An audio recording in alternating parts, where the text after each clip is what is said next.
Bom dia. Essa é uma das ocasiões em que nós vemos a igreja muito, digamos, vazia, entre aspas, mas não por um mau motivo, ou seja, nos alegra ver desse jeito. Por quê? Porque sabemos que grande parte da igreja está em plena viagem missionária lá em Itapipoca, então é um motivo muito nobre. Então nós nos alegramos saber que muitos que não estão aqui estão lá servindo ao nosso Deus, e isso é um estímulo para nós, e também agradecemos e ficamos alegres com os que estamos aqui agora, ou seja, o culto continua nas aulas, no louvor, tudo isso, né? Então, como é gostoso vermos a igreja agindo em, digamos assim, várias frentes. E deve estar chegando, acho que sai em 2 horas da tarde, deve estar chegando aqui no fim da tarde, não é isso? Muito bem, então vamos orar ao nosso Deus, pedir que Ele nos abençoe na transmissão dessa mensagem. Santo Deus, muito obrigado, Senhor Deus, por tudo que Tu tens feito em nossas vidas. Tu és maravilhoso, já perdoaste o nosso pecado em Cristo, está sempre nos perdoando em termos práticos, dos nossos pecados cometidos na prática, seja em ações, em palavras, pensamentos, intenções. Nós somos tão pecaminosos, mas nós temos em Cristo suprimento para sermos purificados de tudo, como é maravilhoso. Muito obrigado por tudo isso, te agradecemos pela parte da igreja que está aqui. É gostoso vermos irmãos que estamos aqui agora cultuando a Ti, ouvindo a Tua palavra, ouvindo os Teus estudos. Obrigado pelos que não estão, os que estão ali na viagem missionária lá em Itapipoca. Te peço que Tu abençoes muito cada um daqueles servos e servas Tuas e os irmãos de Itapipoca, o missionário Pedro e a família que estão lá, que haja conversões ali, que haja edificação ali. Eu te peço, e ser com a viagem de volta, abençoe de forma especial a Gersina, que está à frente desse trabalho, que certamente envolve muitos detalhes. Abençoa também teu servo Valnei, toda a família, entendo que estão lá também, e obrigado por todas essas coisas que Tu tens feito, Senhor Deus, e conosco agora, capacita-nos para transmitir essa mensagem com fidelidade, com clareza. Sem Ti eu nada poderia fazer, mas contigo eu confio que Tu nos ajudarás. Muito obrigado, em nome de Cristo, amém. Muito bem, a situação da igreja estava maravilhosa, dessa igreja que nós vemos aqui, estava tudo indo de vento em popa, não podia estar melhor. Só que começaram a surgir alguns problemas. Uma nuvem negra no horizonte, uma nuvem que foi ficando cada vez maior e afetou toda a igreja que havia no mundo. Foi afetada por aquela nuvem negra que surgiu, digamos, rapidamente. Mas por trás dessa nuvem tão negra, Deus fez raiar o sol ainda mais forte do que havia no começo. Bom, vamos ao nosso texto e vamos ver onde é que nós queremos ver tudo isso no que estamos vendo aqui. O contexto é o comecinho da história da igreja. A igreja começou, como já comentamos, no dia de Pentecostes, com 120 pessoas. Depois, milhares de pessoas foram agregadas à igreja no primeiro sermão da igreja, por Pedro. Já estudamos esse texto aqui recentemente, Atos capítulo 2. Depois houve outra pregação de Pedro que aumentou ainda mais o número de convertidos. O número subiu para 5.000 homens, só homens, além de mulheres e crianças. Então era uma igreja grande ali, toda em Jerusalém e basicamente toda de judeus. Mas ali começaram a surgir alguns focos de perseguição ainda meio modestos assim, sérios, mas ainda de nível muito particular.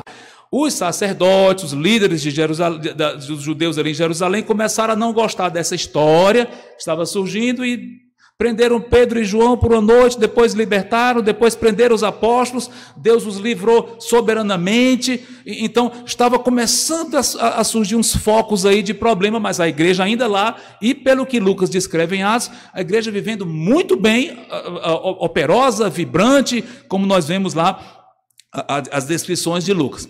Em certa ocasião começou a haver um probleminha interno da igreja. Bom, a igreja naquela época, como já comentei, era formada só por judeus praticamente, mas havia 2 grupos de judeus dentro da mesma igreja. Uns eram chamados os hebreus em si, eram aqueles mais arraigados com a Palestina mesmo, que moravam ali, digamos, eram os mais tradicionais, digamos assim, e falavam aramaico, era a língua principal deles. Alguns talvez nem falassem o grego. Mas o outro grupo era chamado de helenistas, e esses eram judeus mais envolvidos com outras nações, talvez tenham vindo da dispersão de outras nações. Eles falavam o grego principalmente, talvez alguns nem falassem o aramaico. Então havia essa diferença cultural. Todos judeus, sim, mas diferenças culturais e linguísticas e tal, que iam além de meras formalidades. E na igreja havia crentes dos dois tipos aqui, por assim dizer, 2 tipos, 2 grupos de judeus. E começou a haver um probleminha ali, Naquela época eles faziam ajudas materiais, inclusive para as pessoas mais necessitadas da igreja.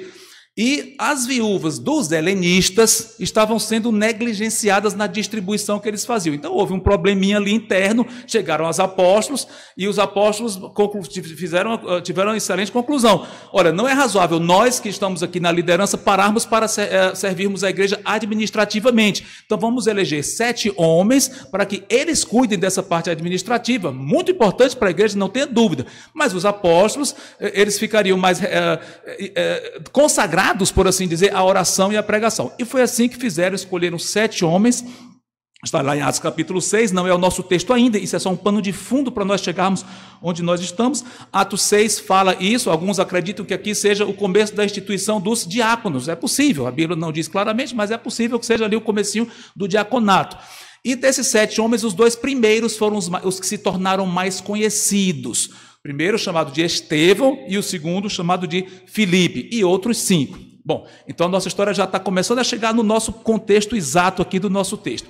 Estevão, aliás, ambos eram muito operosos e faziam milagres, chegaram a fazer milagres, Deus deu dons miraculosos para os dois, e no comecinho Estevão teve um problema com alguns judeus lá que se opuseram ferrenhamente a ele, e ele acabou sendo martirizado, sendo apedrejado, oficialmente ali com a sanção do Sinédrio. Saulo de Tarso já estava lá apoiando a perseguição, apoiando esse martírio, então começou ali o primeiro mártir, digamos, oficial da história da igreja, ali martirizado pela religião judaica, ali oficialmente, Atos capítulo 7, o martírio de Estevão.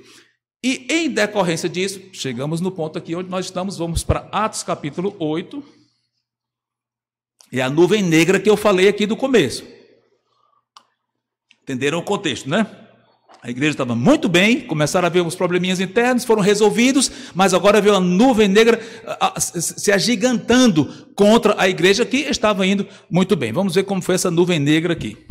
Atos 8, versículo 1, a primeira frase fala de Saulo, mas a segunda frase do Atos 8 e 1. Naquele dia levantou-se grande perseguição contra a igreja em Jerusalém, e todos, exceto os apóstolos, foram dispersos pelas regiões da Judeia e Samaria. Pronto, essa é a nuvem negra, a igreja inteira foi dispersada. Era a igreja toda, só tinha uma igreja local no planeta, era essa. E essa igreja foi toda espalhada. Realmente ele diz que ela foi toda expulsa, digamos assim, mas só ficaram os apóstolos. Eu entendo que aqui a maneira de dizer não é que literalmente só ficaram os 12 e não tinha mais nenhum crente em Jerusalém. Não. Interessante como a Bíblia fala de uma forma como nós falamos também. Muitas vezes nós usamos uma certa linguagem figurada e é bem facilmente perceptível quando estamos usando linguagem figurada. Muitas vezes quando nós dizemos, todo mundo estava lá... eu digo, todo mundo entende que aquilo é uma linguagem figurada, que dentro de um certo grupo, a maioria, representativamente, estava ali. Entendo que seja este o sentido. Grande parte da igreja, grande parte dos crentes foram expulsos, e poucos ficaram. E dos poucos que ficaram, o destaque grande ficou para os apóstolos, que em peso ficaram lá, provavelmente por sentirem o dever de ficarem ali, dando apoio na medida do possível naquela que era a cidade mais importante dentro daquele contexto para eles, onde a igreja nasceu, que era Jerusalém. Ficaram ali e grande parte da igreja foi dispersa. Vamos ver o versículo, aliás aqui diz, eles foram dispersos para onde? Judeia e Samaria. Judeia é onde ficava Jerusalém, como se fosse Fortaleza e o Ceará, então foram dispersos para o Ceará todo, né? E a Samaria era a parte mais acima, era o estado, como se diz, o estado vizinho, foram para lá. Versículo 4. Vou ler aqui para Atos 8 e 4. Entrementes os que foram dispersos iam por toda parte pregando a palavra. Filipe, o segundo servo que foi apontado lá, descendo à cidade de Samaria, anunciava-lhes a Cristo. Aqui convém algumas observações. Samaria. Para nós talvez não faça muita diferença falar Samaria, Judeia, Galileia, porque nós não estamos no contexto para ver grandes diferenças que tinha aquelas regiões com os seus contextos para os judeus. Mas Samaria era algo muito delicado para eles. Por quê? Os samaritanos não se davam bem com os judeus. Como é que começou isso? Bom, séculos atrás, quase 1000 anos antes, logo depois de Salomão, houve uma divisão no reino. O reino era unido, um reino só, Israel, parte norte, parte sul. Mas logo depois do terceiro rei, primeiro Saul, Davi, Salomão, logo depois de Salomão, o filho dele teve um problema com um servo e o reino foi dividido. Então ficou a parte norte, passou a ser chamada de Israel, e a parte sul chamada de Judá. E Samaria ficava na parte norte.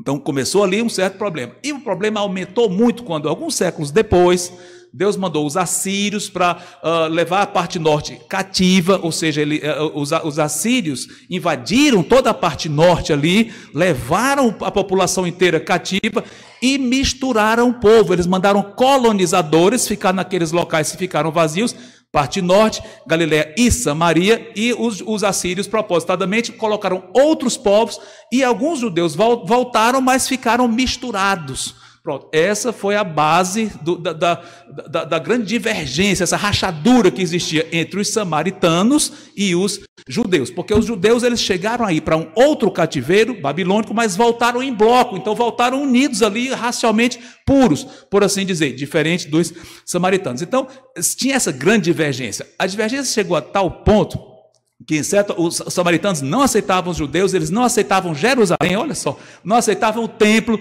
então eles chegaram até a construir, em certa época, um templo rival, lá em Gerizim, era um monte em Samaria, então construíram um templo lá. Vocês não têm que ir para Jerusalém adorar, nós adoramos aqui no Monte Gerizim.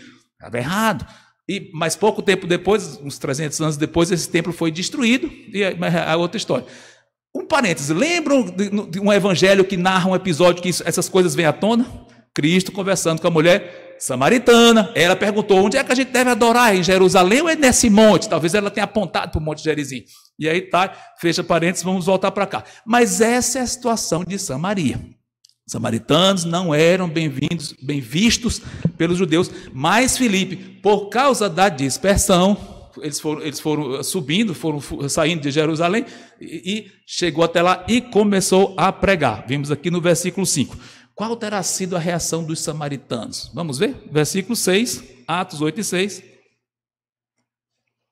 As multidões atendiam unânimes às coisas que Filipe dizia, ouvindo-as e vendo os sinais que ele operava. Pois os espíritos imundos de muitos possessos saíam gritando em alta voz, e muitos paralíticos e coxos foram curados. E houve grande alegria naquela cidade. Conversão em massa. Que interessante, antes da gente prosseguir, já vamos pensando aqui, olha só, Filipe saiu de Jerusalém da pior forma possível, uma perseguição, aliás, ele viu seu amigo, seu colega de ministério Estevão, sendo martirizado, e vindo coisas horríveis acontecendo, a igreja acabou, num certo sentido, a igreja em Jerusalém, como existia, aquela igreja acabou, porque foi toda espalhada, né? Então ele vendo tudo aquilo, chegando lá em Samaria, olha que interessante, já podemos pegar uma lição aqui de Filipe. Ele saiu abatido, as trevas dominaram, eram trevas, não tenha dúvida, eram trevas dominando ali, num certo sentido, claro que era. Então ele pode ter pensado, as trevas dominaram, conseguiram acabar com a igreja local lá em Jerusalém, aquele grupo todo reunido, ou mesmo em casas, não tem mais aquilo, ou diminuiu drasticamente, e eu estou aqui em Samaria e tal, onde é que Deus está? Puxa, Senhor, por que tu permitiste isso? O que ele fez? Foi evangelizando, não só Filipe, mas os vários que se espalharam, em vez de ficarem abatidos com a aprovação, se animaram. Aliás, a aula hoje falando de frutos da vida, frutos do crente, né? Um dos frutos é esse. Numa aprovação, normalmente quem é crente não se abate. Podemos passar momentos de abatimento, sim, mas a gente acaba reagindo, Deus fortalece, a gente se levanta e faz fortalecer. Esse é um fruto da vida cristã. O crente, quando passa por provação, se ele é fiel, ele vai sair mais fortalecido. E é o que estava acontecendo aqui. Então, interessante como Deus preparou essa surpresa para aquele grupo. Vários que fugiram, inclusive Filipe. Chegando lá em locais onde eles talvez nem imaginassem fazer missões ali, pregando. Interessante já o fato dele pregar, né? Ele podia estar tão abatido com o que estava acontecendo. Não, mas eu vou pregar. Deus é imutável, a palavra dele é imutável, não importa o que aconteça, eu vou pregar, a palavra é verdadeira. E pregou animadamente, com certeza, vigorosamente, e fazendo sinais, e as pessoas creram. Que bênção que Deus preparou. Já fica uma lição aqui, já pegaram uma das lições práticas, é essa. A nuvem vem, mas olha o sol, os brilhos do sol raiando. Mas vamos prosseguir que tem mais lições ainda. E terminamos dizendo que houve grande alegria naquela cidade ali, uma cidade em Samaria. Lucas, que é o autor de Atos, também registra um personagem muito curioso, estranho, que aparece aqui. Eu não vou focar nele porque não é o nosso propósito aqui nessa mensagem. O nome dele é Simão, ele é um mago, um mágico, que faz encantamentos aí errados mesmo, bruxaria mesmo. Ele faz e era muito famoso ali naquele local, era muito respeitado, até associavam a ele com Deus, como se fosse um poder divino, uma coisa assim, e ele iludia as pessoas ficavam fascinadas por ele, né? Mas o que aconteceu? Pouco importou quando o evangelho chegou, as pessoas se converteram mesmo. Olha o versículo 12, pulando aqui. Atos 8 e 12. Quando, porém, deram crédito a Filipe, que os evangelizava a respeito do reino de Deus e do nome de Jesus Cristo, iam sendo batizados, assim homens como mulheres. Aí ele continua dizendo que o próprio Simão abraçou a fé, creu, entre aspas e tal, mas tudo indica que não chegou a se converter, mas não é o caso. Eu quero voltar para o foco central, que não fala de Simão, mas só para vocês saberem que tem esse personagem aqui. Aliás, ele ficou famoso na história, né? Muitas lendas houve em torno dele. Não sabemos até que ponto é história ou é lenda, mas alguns pais da igreja que falaram várias informações sobre aqueles dias, incluíram Simão Mago, com algumas coisas que, novamente, não sei se algumas informações são verdadeiras ou misturadas com lenda, mas muita coisa foi dita em torno desse personagem Simão Mago. E Lucas registra aqui com detalhes a falsa conversão dele, por assim dizer. Mas continuando, o que nos importa é, muitos se converteram ali, homens e mulheres, e foram batizados. E o que aconteceu com os crentes que ficaram lá em Jerusalém? Crentes que todos eram judeus. Eles souberam. Estava tendo um movimento lá em Samaria e muita gente está se convertendo. Qual foi a reação deles? Será que eles pensaram, Samaria se converter? Impossível. Não, Deus não pode chamar um povo desse para conversão. Não vou nem lá. É conversa isso. Não vou nem atrás disso. Ou, que maravilha, se estão dizendo que estão se convertendo, amém, não vamos nem atrás disso, amém, pronto, coisa boa, e vamos aplaudir, pronto. Foi assim que eles reagiram? Nem uma coisa, nem a outra. Olha o versículo 14, Atos 8, 14. Ouvindo os apóstolos que estavam em Jerusalém, que Samaria recebera a palavra de Deus, enviaram-lhe Pedro e João, os quais, descendo para lá, oraram por eles para que recebessem o Espírito Santo, porque não havia ainda descido sobre nenhum deles, mas somente haviam sido batizados em o nome do Senhor Jesus. Então lhes impunham as mãos e recebiam estes o Espírito Santo.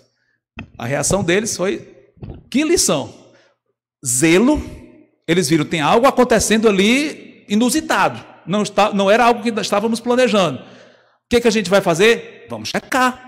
Não vamos dizer, nem pensar, o evangelho tem que ser pregado só aqui em Jerusalém, nos arredores da Judéia, Não, é em Samaria, mas vamos checar. Quem está indo lá? Filipe. Opa, Filipe merece crédito, vamos ouvir. Interessante, eles tiveram zelo e ao mesmo tempo quiseram averiguar se aquilo era verdade. Eles não agiram de uma forma bem radical, no sentido, não quero nem ouvir, e nem no sentido, vamos abraçar de qualquer jeito. Interessante, zelo e dedicação para checar aquilo. Que lição interessante para nós. Claro, a aplicação não é, irmãos, tudo que vocês ouviram de evangélico aí, vão checar se é mesmo. Tem alguns pontos que não tem nem o que checar. Eu entendo que, imagino que você ouviu falar que o evangelho chegou numa cidade tal, a igreja apostólica tal, cheia de apóstolos, as pastoras estão pregando e muita gente ali. Não tem nem o que checar. Porque, evidentemente, a coisa em si já está errada. Eu acho que se fosse o caso de os apóstolos terem ouvido, Simão Mago está pregando aqui Jesus Cristo misturado com Zodíaco, eu não ia mandar alguém lá para mandar ele calar a boca. Mas não ia checar se era conversão, porque não teria sentido. Mas o que estava acontecendo, vindo de alguém que eles conheciam, vem de Filipe. Opa, Filipe é um daqueles 7, nós conhecemos bem. Ele que está pregando, vamos ouvir. Pode ser que seja correto. Provavelmente eles chegaram lá. A Bíblia não diz. Lucas não dá todos os detalhes, mas eu entendo que eles devem ter chegado, conversado bastante com Filipe. Filipe, como é que está sendo isso? Provavelmente conversado com alguns crentes samaritanos. Como é que foi isso? Conversado com eles. Interessante, eles devem ter tomado algumas medidas de cautela para saber que movimento é esse que está acontecendo. E pelo que eles viram, realmente era autêntico. Era o evangelho mesmo que estava sendo que estava chegando lá, o mesmo evangelho que eles estavam pregando, então eles entenderam. É correto, é de Deus e amém por isso. E uma vez que eles entenderam, participaram disso lá, como vimos aqui, evidentemente. Vimos aqui no versículo 16 que o Espírito Santo não tinha descido ainda sobre aquelas pessoas. Mas eles tinham sido batizados em nome de Cristo, não tinham o Espírito Santo. E o que os apóstolos fizeram? Quais os apóstolos que foram lá? Qual foi? Pedro e João, só esses dois, né? Então eles foram e oraram para que recebessem o Espírito. Isso chama a atenção de vocês alguma coisa? O que aconteceu aqui? Ou é uma coisa natural, é o que acontece hoje em dia? Não, não é o que acontece hoje em dia. O que não acontece hoje em dia? Essas pessoas eram crentes, se converteram, foram batizadas, mas não tinham o Espírito Santo. Isso não é o que acontece hoje. Como é que se explica uma coisa dessa? Interessante. Aí alguns teólogos discutem para lá, discutem para cá. Como é que pode? Eles não tinham o Espírito Santo, como é que eles foram regenerados? Como é que eles creram sem o Espírito Santo? E fica aquela discussão em torno de como é que isso foi possível. Mas eu entendo que tem uma resposta aqui. Bom, primeiro, o fato de acontecer naqueles dias dessa forma não quer dizer que esse seria o padrão usual que Deus adotaria para aquilo. Ficou complicada a frase? O que eu quero dizer aqui é uma fase transicional, um novo começo. E no novo começo, uma certa transição, é natural que ocorram certas coisas inusitadas mesmo, provisoriamente. Depois a situação, como se diz, se normaliza. Então vem as regras claras da palavra de Deus dizendo, procedam assim. O que eu estou querendo dizer com isso? A Bíblia diz claramente, posso mostrar várias passagens, que todo crente tem que ter o Espírito Santo. Romanos capítulo 8, acho que é versículo 14 ou 16, depois você checa, Paulo chega a dizer, quem não tem o Espírito de Cristo, esse tal não é dele. Ou seja, é condição sine qua non, ou seja, fundamental para o crente ele ter o Espírito Santo. Está aqui, é versículo 9, nem um nem outro. Vós, porém, não está... Romanos 8 e 9, segunda parte. E se alguém não tem o Espírito de Cristo, esse tal não é dele. Ou seja, crente tem que ter o Espírito Santo, senão não é crente. E tem várias outras passagens do Novo Testamento que você pode amarrar com todos os nós. Alguém não tem o Espírito Santo, não é crente. Mas naquele dia, como já comentei, é uma situação atípica. No dia de Pentecostes, a primeira vez que o Espírito Santo desceu na história para habitar na igreja, as pessoas já eram salvas, mas não tinham o Espírito Santo. E nesse período aqui, que foi bem naquele tempo ali, bem naquele contexto, naqueles meses iniciais, as coisas aconteciam dessa forma também. Deus tinha um propósito para isso. Alguém pode dizer, mas será que nós temos na história algo parecido com isso, em que no começo de algo aconteceu uma coisa diferente daquilo que iria ser o normal? Sim. É interessante, nós estamos falando aqui do começo da igreja, o novo povo de Deus, a nova criação sendo inaugurada ali de alguma forma espiritual, um novo começo ali. O povo de Deus começou e a conversão ocorria, em termos de Espírito Santo, de uma forma um pouco diferente de hoje. No começo da história humana, física, primeira criação, será que aconteceu alguma coisa bem diferente do que viria a ser o padrão normal? Eu estou falando não da criação de Adão e Eva, dos descendentes. Pegaram minha pergunta aí? No comecinho da história humana, Adão e Eva, literais, históricos, com certeza, né? Mas no comecinho da história humana, acontecia algo que não era o que viria a ser o padrão depois? Sim, o quê? Casamento entre irmãos. Os filhos de Adão e Eva tinham que casar irmão com irmã. Tinha que ser, claro, só tinha eles dois, só tinha os filhos no comecinho. Mas depois, então pronto, a história humana toda pode acontecer isso? Não. Depois Deus deixou bem claro a sua vontade. Não quero irmão casando com irmã. Ah, mas com Adão e Eva. Diferente. Aprove a Deus que naquela época fosse necessário, mas uma vez normalizado ou saído daquela transição e ficado da forma mais definitiva, pronto, acabou, agora eu não quero mais isso, irmão não casa mais com irmã. Eu entendo que seja um caso parecido com o que nós vemos aqui. Comecinho da história, tem que acontecer coisas que não são o padrão, mas depois se normalizam. Agora, por que será que Deus permitiu esse atraso, entre aspas, no envio do Espírito Santo? Interessante isso, bem interessante. Tem um propósito. Comecinho da igreja, na primeira igreja, a inicial que recebeu o Espírito Santo, os 120, claro, o Espírito Santo não tinha descido ainda, não tinha como eles receberem o Espírito antes, habitando neles. Mas aqui, será que Deus não podia ter enviado o Espírito Santo no momento exato em que eles se converteram, através da pregação de quem? Quem foi que pregou para eles? Filipe. Filipe pregou, creram, se converteram, foram batizados. Deus não poderia ter enviado o Espírito Santo ali? Claro. Por que não enviou? Bom, a Bíblia não diz claramente a resposta, então eu não posso afirmar, mas eu posso dar a minha opinião, que aliás é a opinião de vários estudiosos também, e faz sentido.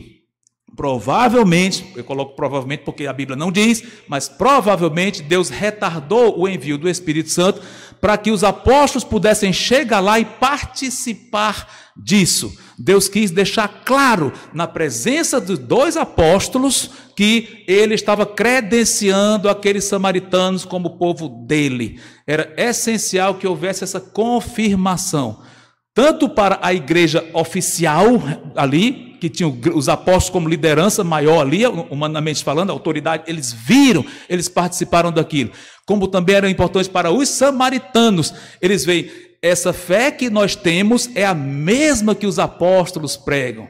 Nada de fazer dois grupos aqui. Não, vamos fazer agora, é mais cômodo assim, vamos fazer uma igreja só dos samaritanos, uma igreja só dos judeus, a gente não se mistura mesmo, então eles são a igreja, nós somos outro. Não, é a mesma igreja, em termos gerais, em termos invisíveis, em termos espirituais, é a mesma igreja. Nesse sentido, a igreja é uma só há uma igreja de Jesus Cristo, igreja autêntica, uma. E Deus quis deixar bem claro, samaritanos, vocês estão fazendo parte de uma igreja que é a mesma igreja apostólica. João e Pedro vieram aqui e impuseram as mãos. Ou seja, normalmente entendemos que foi esse o motivo dele não ter, pelo menos um de Deus não ter enviado o Espírito Santo logo de saída, mas deixar que houvesse ali o selo apostólico, por assim dizer, humanamente falando, daquele movimento que estava chegando, Deus autenticando. A igreja está avançando dentro da minha vontade, e é uma só. Pronto, eu entendo que seja isso. Mas será que nós temos algumas outras lições para tirar desse episódio? Não vou mais ler versículos aqui do texto, nós chegamos ao final do texto que eu queria enfocar. Depois ele fala de Simão, vocês podem ler por curiosidade, mas não é o caso aqui. Mas será que nós temos algumas outras lições práticas, além do que já comentamos aqui, práticas e teológicas? Sim. E é com elas que eu vou prosseguir antes de nós encerrarmos. Que lições nós podemos tirar? Algumas delas eu já comentei aqui, evidentemente. O zelo da igreja, estou só frisando aqui antes de passar adiante. O zelo dos apóstolos, a abertura de checar, também o ânimo de Filipe e dos outros de estarem pregando, todas essas coisas são muito importantes. Mas um ponto que salta aos nossos olhos e que tem tudo a ver com nossa pergunta, nosso comentário inicial é: perceberam como Deus usou as trevas? Não que ele ame as trevas, não que ele compartilhe das trevas, não, mas ele soberanamente usa o mal humano, soberanamente, sem se contaminar, mantendo sua santidade, mas pela sua autoridade e soberania, ele usa até o mal para acabar cumprindo os propósitos dele. Foi pela perseguição que os discípulos se espalharam e chegaram até Samaria e daí as outras nações. Deus usou soberanamente isso e transformou esse acontecimento em algo benéfico. Que lição para nossas vidas! Nós vivemos num mundo muito estranho, já temos comentado isso várias vezes. Ideias estranhas, filosofias, ideologias, o que se ensina na escola, o que a mídia passa, tudo isso são princípios abertamente antibíblicos sendo propagados ali, até querendo fazer na forma de lei, por incrível que pareça, legalizar coisas absurdas. Então é isso que a mídia faz, é isso que o mundo faz, é isso que Satanás faz usando seres humanos, e a gente fica, onde é que eu estou? E não é só no Brasil, não. O Brasil é bem evidente isso, infelizmente. Mas não é só aqui, é o mundo. O mundo está ficando esquisitíssimo, com padrões de cabeça para baixo. E, novamente, mídia, lei, academicismo, ensino desde criancinha, tudo isso é impressionante. A gente fica assim, Senhor, onde é que nós estamos? A nuvem ficando cada vez mais negra. E os crentes... O cristianismo, hoje foi bem claro isso na aula, né? Falou que é crente, é retrógrado, é isso, aquilo. Falou Israel, crente, nem pensar e tal, antisionista, anticristão. É isso que o mundo como um todo faz, a nuvem negra.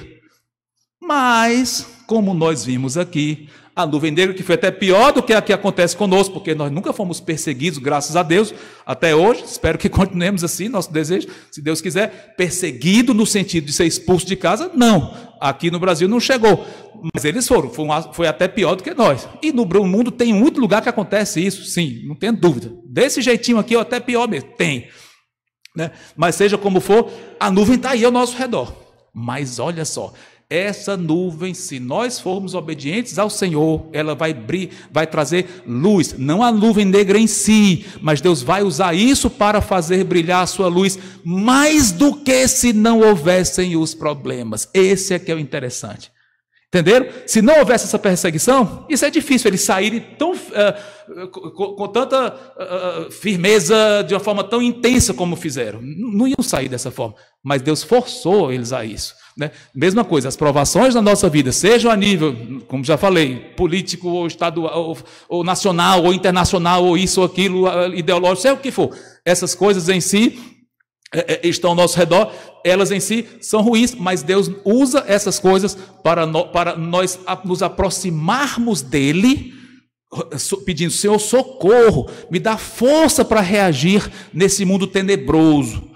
E ao pedirmos isso, nós ficamos mais dependentes dele e menos dependentes de nós mesmos e das circunstâncias, porque nosso coração rapidamente se arraiga nas coisas daqui, nosso coração rapidamente se apega às coisas daqui, mas Deus usa essas nuvens para nos fazer desarraigar das coisas ao nosso redor e do nosso próprio ego. Nós corremos para Cristo e digo: Senhor, precisamos de Ti. E Ele nos dá força, e então Ele abre portas para o servirmos. Que maravilha! Olha que Deus maravilhoso esse que nós temos, que mesmo quando nós vemos tantas coisas estranhas ao nosso redor, nós recorremos a Ele, e Ele nos faz crescer em Cristo e servi-lo melhor. Mas nós temos mais lições interessantes, sim, só temos mais duas aqui, não serei muito demorado nisso, e com elas a gente conclui. Sabe algo que aconteceu aqui que nos faz ficar mais confortáveis ainda nas mãos do Senhor em plena confiança? Perceberam aqui uma oração que foi respondida de imediato? Qual foi? Nesse texto que lemos. Eles oraram, impuseram a mão e o Espírito Santo desceu. Deus mandou o Espírito Santo na hora. Esse é o nosso Deus que nós temos hoje. Nem todas as nossas orações são respondidas imediatamente. E nem algumas delas nunca vão ser respondidas. É possível que naquele contexto alguns crentes tenham até orado: Senhor, livra-nos da perseguição. Acaba com essa coisa terrível dos judeus nos perseguindo, dos judeus ímpios, né? Acaba com essa coisa terrível deles nos perseguirem. Deus o viu? Não. Porque, como se ele dissesse: não vou livrá-los disso, porque isso é para o bem de vocês e para o bem do meu reino aí na terra. Ou seja, da aprovação, se é que alguém orou, provavelmente orou, ele não ouviu. Não, vocês vão ter que ser dispersos. Então tem orações nossas que ele não ouve, mas ele é poderoso para ouvir instantaneamente aquilo que for necessário. Os apóstolos pediram: Senhor, envia o teu Espírito Santo. Ele mandou na hora, no momento exato. É impressionante, olha a sintonia. Deus está nos ouvindo cada segundo da nossa vida, no momento exato. Não existe delay de tempo. Às vezes a gente está falando, liga por zap para alguém, a gente fala com alguém, só ouve depois. Notaram isso, né? Fica um diálogo até esquisito. Quando é do exterior, então, aí já viu mesmo. Você fala aqui, a pessoa fica muda, depois responde, que é um delay. Demora a ouvir a voz do outro. Com Deus não existe isso. Olha, Ele sabe antes da gente pedir, Ele já sabe que a gente vai pedir. Né? Ou seja, ele é capaz de responder instantaneamente. Já pensaram se naquela hora João pedisse: Senhor, envia o teu Espírito Santo para esses crentes? Impuseram as mãos e nada aconteceu? Que vergonha para os apóstolos. Que é algo fracassado, estranho, ia ficar uma coisa esquisita. Mas Deus ouviu no momento exato. Impuseram as mãos, foi naquela hora. Não mandou o Espírito Santo antes, nem um segundo antes e nem um segundo depois. Foi na hora. Impuseram as mãos, oraram. Na mesma hora, Cristo enviou o seu próprio Espírito para morar naquelas pessoas. Que maravilha! Esse é o nosso Deus. Não estou dizendo que vamos fazer da mesma forma. Eu já acabei de dizer que não é assim que acontece hoje. A conversão não depende de impormos as mãos. Não é assim, mas o princípio é esse. Esse é o nosso Deus, que nos ouve no momento exato que pedimos e tem poder para isso. E, finalmente, o último ponto para a gente encerrar aquilo. Talvez alguns de vocês estejam pensando: é muito interessante tudo isso, legal, concordo, muito bonito, mas eu não consigo viver essas coisas, é difícil na prática. é tudo tão difícil, o mundo realmente é tão pesado, é tão forte, e eu sou fraco mesmo, eu não tenho coragem de chegar e pregar, eu não tenho coragem de dizer que sou crente na faculdade, na escola, na vizinhança e tal, eu sou fraco mesmo e pronto. Fazer o quê, né? Então tudo bem. Nós temos um exemplo aqui de uma pessoa que foi transformada para chegar no ponto que chegou aqui. Quem será?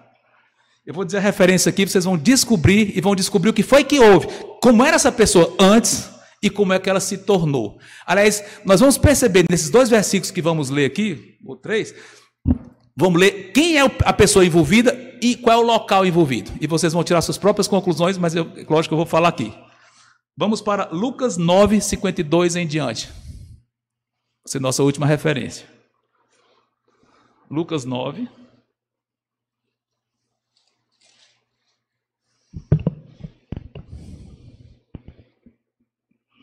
(52 a 54). 3 versículos. Faça um link, a ligação entre um personagem aqui, o que ele pediu e o lugar onde ele estava. Tá? Lucas 9, 52. Falando de Cristo indo para Jerusalém, voltou no tempo aqui, né? Ou seja, retrocedi um pouquinho, alguns meses aqui, talvez. E enviou mensageiros que o antecedessem. Indo eles, entraram numa aldeia de quem? Samaritanos, para lhes preparar a pousada. Mas não o receberam, porque o aspecto dele, de Cristo, era de quem decisivamente ia para Jerusalém. Vendo isto, os discípulos, quem? Tiago e João perguntaram: Senhor, queres que mandemos descer fogo do céu para os consumir? Então Jesus, porém, voltando, os repreendeu e aí continua. Quem eram esses 2 que pediram para Deus enviar fogo do céu para os samaritanos? Tiago e João, não foi? Tem algum deles aqui? João. O mesmo que talvez meses antes tinha pedido: Senhor, manda fogo do céu destruir os samaritanos. Ele estava orando para Deus enviar outro fogo do céu. Não um fogo destruidor, mas o fogo, estou usando a metáfora aqui, o fogo do Espírito Santo para aquelas pessoas. Que transformação!